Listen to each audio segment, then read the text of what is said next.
Je dirais qu'il faut donner l'opportunité aux enseignants d'observer des enseignants qui ont de très belles pratiques dans leur salle de classe. Ils ont l'occasion de voir de façon claire et explicite qu'est-ce qu'on attend d'eux, qu'est-ce qu'on veut qu'ils appliquent vraiment dans leur salle de classe. Lorsqu'on n'a pas l'opportunité d'observer l'enseignement explicite de ces concepts-là, c'est difficile de le mettre en pratique.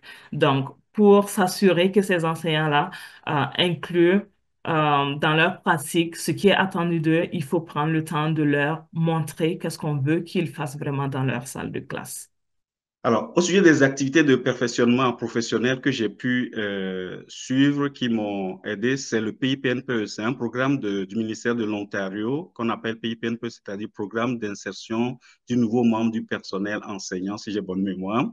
Et dans ce cadre-là, j'ai pu bénéficier d'un mentorat formel avec un enseignant qui est dans mon école et qui m'a soutenu. Donc ça m'a beaucoup aidé. Mais là, maintenant que je suis conseiller pédagogique, il y a un autre volet qu'on a ajouté au cadre, dans le cadre du PIPNPE, c'est le mentorat de la diversité.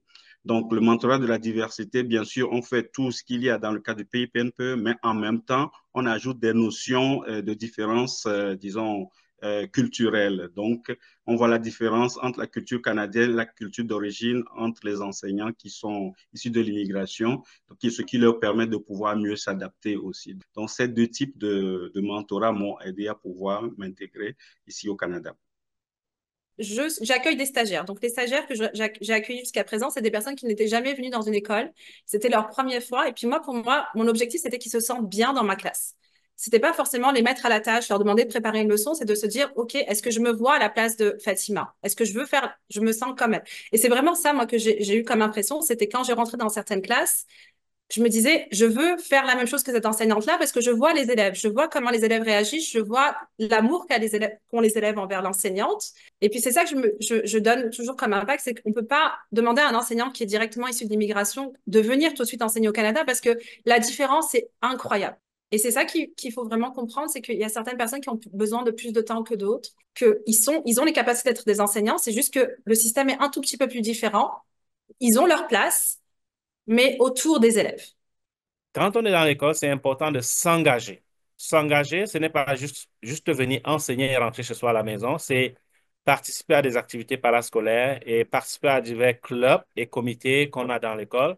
Ce sont notamment des outils qui permettent de mieux s'intégrer en profondeur et de rester dans le système d'éducation francophone minoritaire.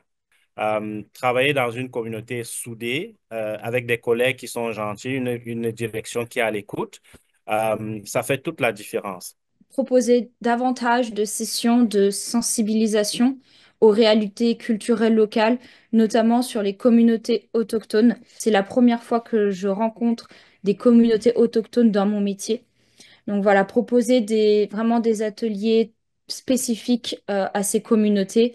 Proposer également de petites formations sur les spécificités du français canadien. Parce que bien que voilà, le français soit une langue commune, nous avons des différences entre le français canadien et le français de France.